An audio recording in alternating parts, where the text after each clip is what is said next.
he's on a warpath, and he's just getting better and better every single time. I think that this could be an upset to watch. Maybe. I'm proud to be one of the few. I think if anyone can do it, he's definitely Coach Steve, and he's got one of the toughest opponents right in front of him. Starting off strong here, checking him with that down 3 right into the tick throw, and I feel like that's very unlike Coach Steve, and that's why he went for that out the gate to kind of keep Rewind guessing, because what you guys have to keep in mind is these players meticulously watch each other to see habits, tendencies, what they like to do, and what they like to set up. Right, and everybody's going to be watching all these matches here in the top 16, but that was a huge dropped combo, a weirdly angled anti-air combo that ended up getting punished super hard. Look at all these 1-2s whipping too, but not being taken advantage of very well by Steve. Going for the crushing blow early. I think it's just because Rewind wants to take this momentum that or he needs to take it back, right? Yeah, definitely needs to take it back. And it's so hard to kind of challenge those highs, those 1-2s, even though they are both highs. Exactly when you think the 1-2 is coming, that's when that mid is coming your way to wreck your day. Right, here we go, great corner positioning. Oh, that was such a good conversion. Gets broken away, but this is a good amount of damage. This is one mix-up away.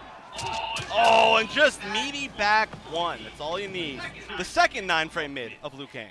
So great. Not as mid as the forward 4, but just as useful in those situations, especially considering that, it kind of looks like he's going for a throw at the beginning of that animation. And again, there Coach Steve going for the leg break because he already knows the mind game is already in place where Rewind is trying to fight against the crushing blow requirement.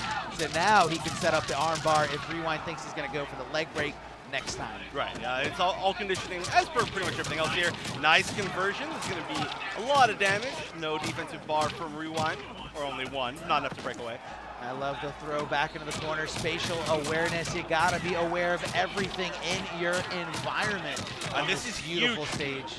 2 full combos in a row without any defensive bar at all for Rewind to get out of it. So he lost so much of his life with just those 2 openings. Can we talk about that decision from Rewind to go for the flying kick for the side switch? As soon as he recognized the breakaway or anticipated it, he said, I want to buy myself a little bit more real estate because I don't want to be in the corner when Jockey is just knocking on that door of defense. And Coach Steve taking this round 2, showing he's got what it takes to hang with the Celtic Throwdown champ. Yeah, he's right up there with the best, and it's so great to see Jackie. When Jackie became a lot less popular, maybe after CEO or around some of the changes, but we're still seeing some great play from multiple players today.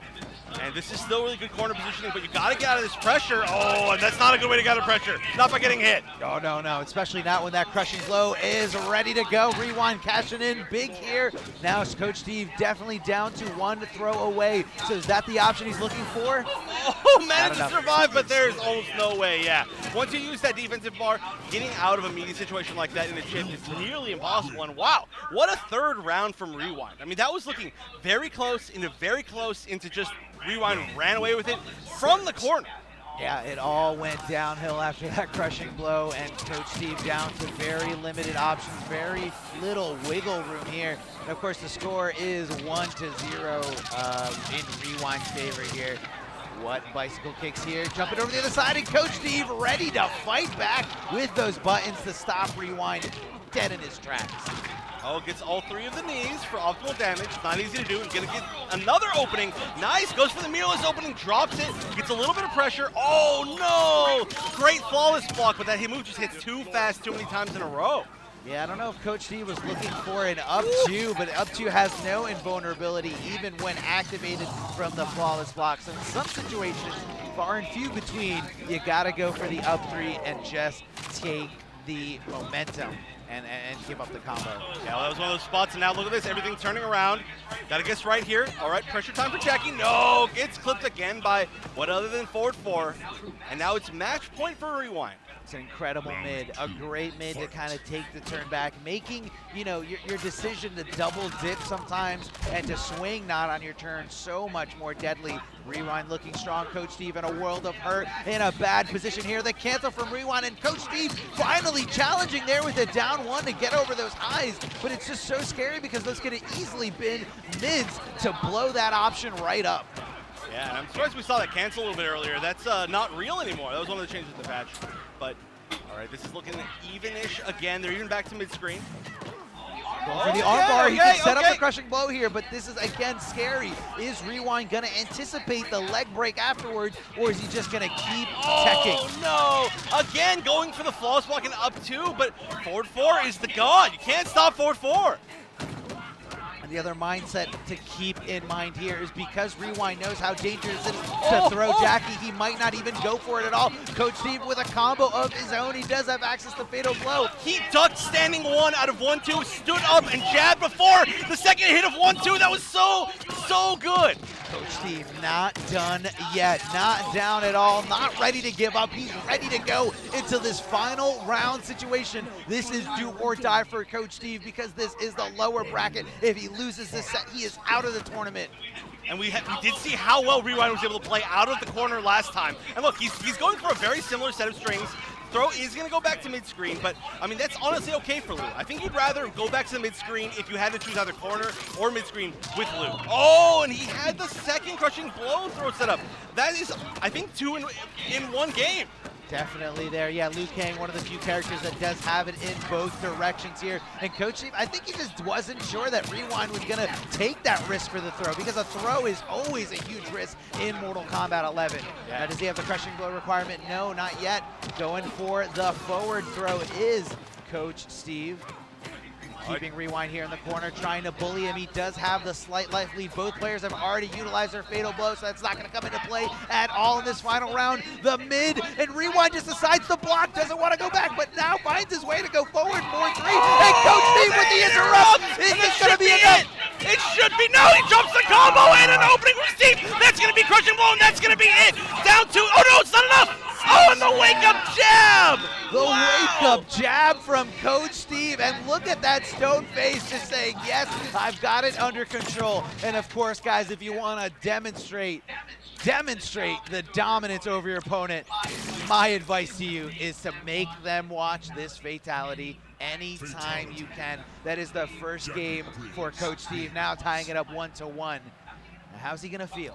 Well, I mean, he's feeling pressure, I'll tell you that much. He almost lost that entire thing from that wake-up roll, in the drop combo to wake-up roll into the crushing blow from behind. I really thought the down two was gonna be enough. I'm super surprised it wasn't. That must scale a lot harder than I thought it does, but maybe it's just the rest of Liu Kang's damage is so high. But here we go, 1-1, and nice, goes for the tech.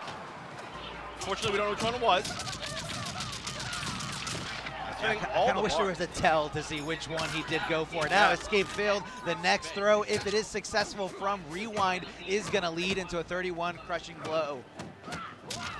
Oh, no, gets clipped, expected to stagger. It hurts. It hurts. Oh, yeah. The forward throw. Now Coach Steve needs to keep that in mind. If he falls into that situation again, Rewind most likely would be going for the back throw to utilize that easy crushing blow. Oh, interesting. He went for not only the back throw, but he went for the unbreakable combo that was going to do less damage.